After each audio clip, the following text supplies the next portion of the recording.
Fala pessoal, tudo bom? Na aula de hoje a gente vai falar um pouquinho sobre os medidores de ar, né? Aí a gente fala sobre dois sensores basicamente, o sensor MAF, que é o medidor de fluxo, e o sensor MAP, que é o medidor de pressão. Então, todos os dois, basicamente, eles têm o objetivo de informar para a gente ou determinar para a gente a quantidade de massa de ar, né? E essa informação é bastante pertinente, porque através dessa massa que vai ser possível calcular o tempo de injeção, né? E inclusive alguns limites do avanço de ignição, tá certo? Bom, os sensores de massa de ar, né, é aí mais aplicados à questão do fluxo, né? Eles também são conhecidos como medidor de fluxo de ar, ou debímetro, onde a função é medir, como eu antecipei a vocês, a massa de ar, né? Quando a gente está falando de medidor de fluxo, o tipo mais comum é o que a gente chama de membrana aquecida. Aí vocês poderão encontrar ele como membrana aquecida ou como fio aquecido, né? Não existe uma regra, tá? Algumas literaturas chamam de membrana aquecida e outras chamam de fio aquecido. E o seu funcionamento, né, basicamente ele se baseia numa membrana aquecida interposta no canal de medida através de qual flui o ar que entra no motor. Então eu mostro para vocês, no vídeo de, eu mostro para vocês lá no vídeo de amanhã, inclusive um sensorzinho, né? Ele solto já. Pessoal, desculpa aí, o negócio aqui tá, eu tinha apertado aqui o enter, mas deu uns tangos aqui. Bom, vamos voltar então. Então eu mostro para vocês amanhã até a localização e mais ou menos a parte interna, né? Desse canal por onde o ar vai fluir e vai ser possível fazer essa medição, tá? Deixa eu passar aqui o slide. Opa, pronto. Bom, o sinal de massa, o volume de admissão, né, como antecipei a vocês, é utilizado para que a gente possa então calcular a duração básica, né, da injeção de combustível. E além disso, o ângulo do avanço de ignição, né, o medidor de fluxo, né, esqueça um pouco agora o de pressão, tá? O medidor de fluxo ele é classificado basicamente em dois tipos, um que ele mede a massa pelo fluxo e outro que mede o volume do fluxo de ar. Né? O que mede a massa do fluxo é do tipo fio aquecido. Esse aqui é o mais preciso de todos, por isso que ele é o mais utilizado. Né? Ele, além de ser o mais preciso, ele é aquele que representa a menor resistência do nosso sistema. Você vai perceber quando eu começar a apresentar um pouquinho dele. Enquanto que o medidor de volume do fluxo ele pode ser tanto do tipo palheta, né, quanto do tipo vortex. Esse, inclusive, do tipo vortex, ele tem um nome composto, Kaman, eu não lembro direito, não sei, vortex alguma coisa com K, né, Kaman, Carmen, sei lá, ótico, tá? Acho que tem uma imagenzinha um pouco mais à frente, e aí a gente comenta um pouco. Aqui, pronto. É Karman, tá certo? Eu falei Carmen, né? Karman, ótimo. Então, a gente tem aqui o do tipo de fio aquecido, né? O ar vem aqui do filtro, então ele passa nessa região aqui, tá? Um canalzinho de medição, onde ele vai passar por uma membrana e depois ele vai sair. A gente tem esse daqui que é do tipo palheta, também o ar vem aqui do filtro, né, e passa através de uma palhetazinha que se move aqui. Eu não sei se você consegue enxergar, tem uma janelinha aqui que fica se movendo. E a gente tem esse aqui do Karman ótico, tá? Na categoria aí de mais top para menos top seria o fio aquecido mais top, Karman ótico o intermediário, tipo palheta o menos legal, tá? Tipo palheta, a grosso modo é mais ou menos isso daqui que vocês estão vendo aqui, né? O ar passando, movimentando uma palhetazinha, que essa palheta ela é ligada a um sistema, não está mostrando aí, tá? Mas teria um sensorzinho interligado, muito provavelmente seja essa rodando aqui, porque a gente trabalha com um potenciômetro, né? A grosso modo um botão de volume, né?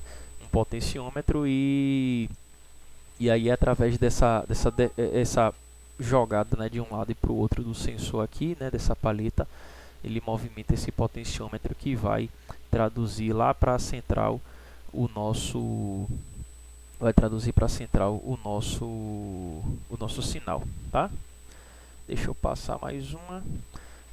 Aqui nós temos aqui só a representação aqui do que seria o tipo de película aquecida, membrana aquecida ou fio aquecido, tá? Nesse momento, eu comento isso amanhã com vocês, mas é importante a gente já salientar que os medidores de fluxo eles precisam ficar localizados antes do coletor de admissão. É por isso que vocês viram ali que o ar está vindo do filtro, viu? Porque depois do coletor, dentro do coletor de admissão a gente já não consegue mais verificar com precisão esse fluxo, beleza?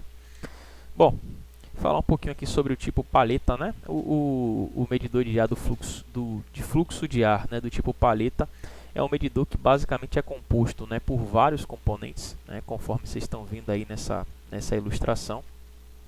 E ao passar pelo medidor de fluxo de ar, né, o ar ele vai pressionar tipo uma portazinha, né? Então ele pressiona meio que uma porta, uma placa de medição, né? Ele chama aqui de placa de medição, mas é como se pressionasse uma portazinha, em que essa porta ela é equilibrada com a mola, né, e à medida que essa porta ela vai indo para frente ou para trás, ela vai através desse eixozinho aqui movimentando esse potenciômetro que eu comentei com vocês. Eu não sei se na gravação aqui vocês estão vendo toda hora um apito do computador, mas é porque meu computador já está muito lento, né? Vocês viram que do nada abriu aí uma PDF, uma pasta. E agora ele está pedindo para alterar o esquema de cores, mas caso eu altere o esquema de cores, o negócio aqui vai travar, né? E aí pra gente, como eu não consigo pausar o vídeo, eu vou continuar levando aqui a aula, né? Então, se ficar toda hora tocando, é isso aqui que aparece numa outra tela para mim. Eu deixo vocês vendo apenas a tela 2 e a tela 1 aqui, ela fica dando esses avisos.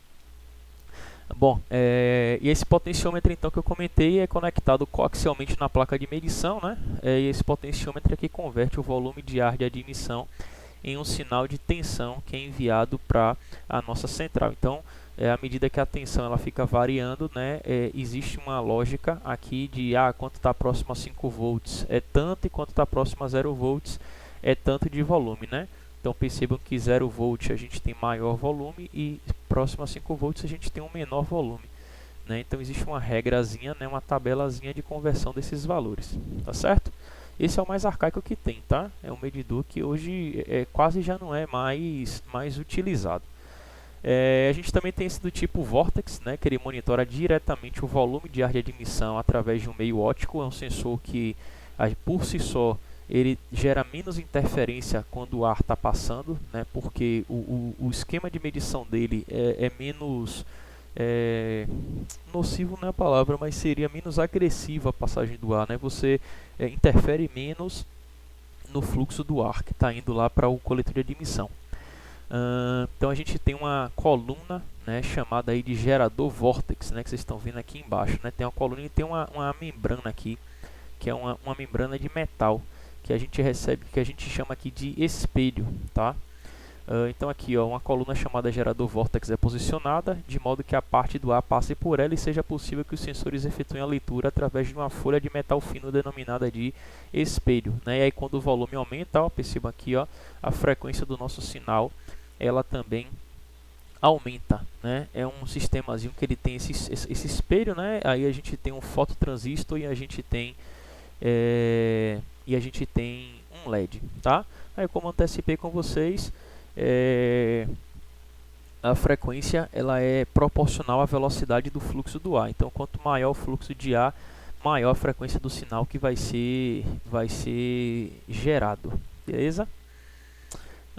Que mais eu posso comentar? Acredito que só isso, né, pessoal? Não é um sensor, como é que eu posso dizer a vocês?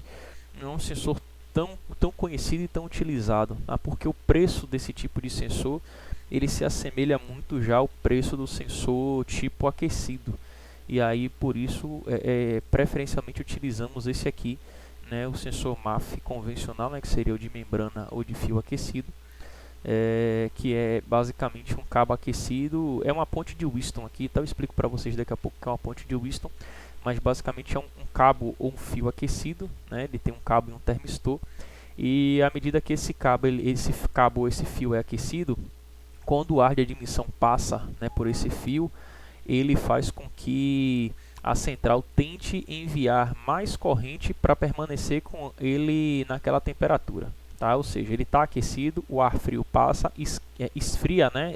Deixa a temperatura mais baixa desse resistor e a central tenta aumentar a corrente para fazer com que ele continue quente naquela temperatura. E aí o que, é que a central mede é justamente, né, o que é que esse sensor informa, né, é justamente essa variação de corrente que é enviada, né? E aí essa corrente ela fica representada também para a gente em forma de tensão, e à medida que o ar vai passando e vai modificando essa temperatura interna desse resistor, a gente consegue ter diferentes níveis de tensão que futuramente vão se traduzir em maior ou menor corrente em direção à nossa central, em direção da central, né? Então, um cabo aquecido e um termistor são utilizados como sensor. Como eu antecipei para vocês, é o mais preciso, né? Pois é o que menos gera resistência da passagem do ar. E a central ela tenta manter aí o fio sempre aquecido. Algumas literaturas trazem inclusive que esse aquecimento é na casa de 100 ou 200 graus, né? Não é algo 100% concreto essa informação que eu estou trazendo para vocês agora, mas é algo em torno de 100 ou 200 graus a mais do que a temperatura do ar que está passando naquele momento. Então a central tenta permanecer com esse nível de temperatura, né, do sensor. Vamos supor agora 28 graus, então fica lá 128, e à medida que o ar vai passando e vai diminuindo essa temperatura no sensor, vai chegando lá em 103, 100, a central tenta enviar mais corrente para fazer com que ele volte a ter lá os 128. Esse 128, né, esse número que a gente está adotando aqui, ele na verdade a central não sabe dizer que ele vai estar com 128. O que ela vai saber é que a tensão entre dois pontos da ponte de Wheatstone vai chegar a zero. E aí para ela isso é o suficiente, né? Ou seja, ela não tem, como é que eu vou dizer a vocês, ela não tem noção de que ela está 100 graus a mais ou 200 a mais. O que vai valer para ela é quando a ponte de Wheatstone dentro do sensor ela fazer com que as tensões entre dois pontos estejam permanecidas, né, a zero. Eu vou explicar para vocês de uma forma rápida a ponte de Wheatstone. Isso é mais utilizado em engenharia elétrica, tá? Para outros tipos de aplicação, tá? Mas a medição direta da massa do ar de admissão permite uma melhor precisão na detecção, e aí quase não existe resistência do ar da admissão, né? Esse tipo de sensor, inclusive, é muito comum a gente ter a presença de um sensor de temperatura junto dele. É por isso que vocês estão vendo aqui, é um sensorzinho de temperatura, tá?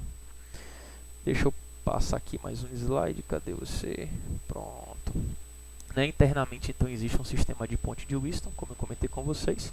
RH aqui, né, que ele está dando nome aqui, né? RA seria o termistor e o RH é o cabo aquecido, né? Quando o RH é resfriado, a resistência diminui, resultando na passagem de tensão pela ponte. A ponte é esse ponto aqui, ó, A e B. Essa parte da ponte que vocês estão vendo aqui, R1, R2, R3 e esse outro aqui, né, que seria um R, elas já estão dentro da placa do sensor. Então, entre A e B é gerado, né, uma DDP aí. Né, quando o RH, né, que é o resistor aquecido aqui, é novamente aquecido, né, ou seja, volta a sua temperatura de 100 ou 200 graus a mais do que está circulando naquele momento, a ponte entra em equilíbrio e nesse momento não é detectada nenhum tipo de tensão entre o ponto A e B. Então, por isso que eu falei a vocês que o sensor basicamente, né, não sabe que está alimentando a 100 graus a mais ou a 200 graus a mais através da corrente, né? O que ele vai saber é que vai alimentar com a quantidade de corrente que for até que não seja detectado esse nível de tensão aqui entre os pontos A e o ponto B, tá? Aí aqui é só uma outra representaçãozinha. Eu particularmente gosto mais da outra imagem, que fica um pouco mais clara pra gente, tá? Mas aqui seria uma ponte de Wheatstone, uma associação de resistores R3, R2, RS, RT mais R1, né, e está em equilíbrio quando o RS se encontra a cerca de 120 graus acima da temperatura do ar. Aí, como eu falei a vocês, né, a literatura às vezes fala 100, aqui já fala 120, outras falam em 200. Eu acredito que isso depende muito da fabricação do sensor. Quem fabrica o sensor que deve escolher, digamos assim, essa temperatura, porque dependendo do amplificador que você utilize no sistema, né, na placa de sensor, isso mude um pouquinho, tá? Mas enfim, isso seria mais assunto de engenharia elétrica do que necessariamente de engenharia automotiva. O ar que atravessa a membrana então subtrai calor do resistor S, que é a resistência de referência, né? Que é o fio aquecido lá, e aí desse modo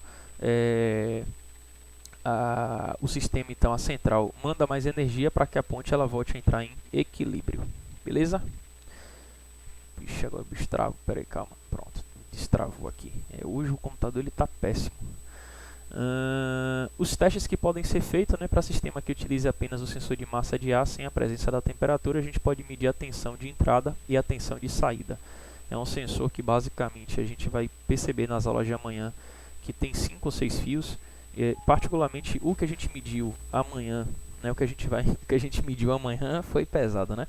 O que a gente mediu na aula que vai ser utilizada amanhã, ele foi alimentado com a tensão de bateria, tá? Mas ele pode também ser alimentado com a tensão de 5 volts da central e aí enviar para a gente um valor variável aí de 0 a 5, né? E a gente percebeu até nas aulas na aula que a gente vai mostrar para vocês, né, na aula de amanhã, que essa variação ela não é tão sentida, né?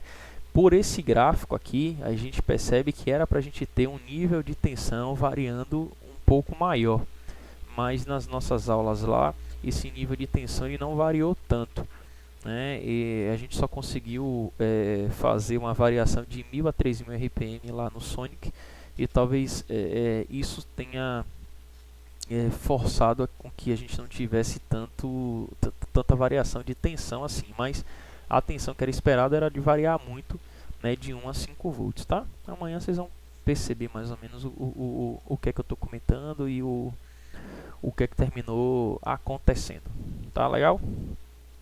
O outro sensor que a gente tem, pessoal, é o sensor de pressão, né? O sensor de pressão conhecido como MAP, ele tem a função de informar as variações de pressão existentes no coletor, né? É um dos sensores mais importantes do sistema. Não necessariamente precisa vir junto com o MAF. Alguns veículos vêm os dois, outros vêm apenas um dos dois. E quando é para escolher, é mais comum a gente ter o MAP, que é mais preciso do que o MAF, né? Também é um sensor bastante utilizado para que possa, né, ser calculado tanto a quantidade de combustível injetado, né, quanto o ângulo do avanço de ignição. E aí ele precisa ficar localizado no coletor de admissão para que a gente possa medir a pressão, né? Porque se ele ficar localizado no duto, a pressão de admissão vai ser igual à pressão atmosférica, tá certo? É um sensorzinho bem simples. Basicamente ele tem uma alimentação 0 volts, né, que é o terra, e o sinal enviado para a nossa central, tá? Como é que ele funciona, né? Eu já antecipo a vocês que é um sensor extremamente preciso. É tão preciso que, digamos assim, se um mosquito soltar um peido nesse sensor aí, ele é um sensor que consegue medir pra gente, né, quanto foi essa pressão, para vocês terem uma ideia. Então existe um chip de silício, né, aqui dentro de uma câmara de vácuo, e aí isso aqui é mantido a um nível conhecido, né? Que aí, como ele está dizendo aqui no texto, né, mantido a um nível pré-determinado, que é incorporado então essa unidade aqui dentro do sensor, né? De um lado, né, o chip é exposto à pressão do coletor, e do outro lado ele é exposto a essa pressão interna, né, dessa câmarazinha de vácuo. E à medida que existem alterações, né, existe uma depressão, uma pressão negativa no coletor, né, esse chipzinho ele vai começar a se deformar, e à medida que esse chip se deforma, níveis de tensões diferentes vão sendo observados aqui através da nossa central, né? Então por isso que eu antecipo a vocês que é um tipo de sensor extremamente preciso, né? Inclusive é um sensor bastante utilizado, porque até mesmo quando a gente não está a nível do mar, ele funciona perfeitamente bem, né? Por conta aí dessa combinação, né, de chip e de câmera internazinha, tá? Que mais é que eu posso comentar aqui com vocês, pessoal? Estou olhando essa ilustração, mas enfim, acredito que basicamente é apenas esses comentários que a gente pode fazer, né? Aí, como antecipei para vocês, né, um chip é um tipo de sensor que a gente tem 3 fios, pode ter um quarto fio, que é o caso dessa imagem aqui, quando a gente tem interligado aqui o sensor de temperatura, aí se transforma em Tmap, né? Mas a grosso modo é um sensor que tem apenas esses 3 fiozinhos, né? Uma alimentação, um aterramento e um sinal, tá certo? Bom, basicamente a aula de hoje é isso. Espero que vocês tenham gostado. Na aula de amanhã a gente vai ver esse videozinho dos testes, beleza? Então façam uma síntese aqui, falando um pouquinho da função, tanto do SensorMap quanto do SensorMath. Beleza, galera? É isso daí. Desculpem aí pelo computador hoje não tá ajudando muito, mas espero que dê tudo certo aí na aula da gente. Valeu, tchau, tchau.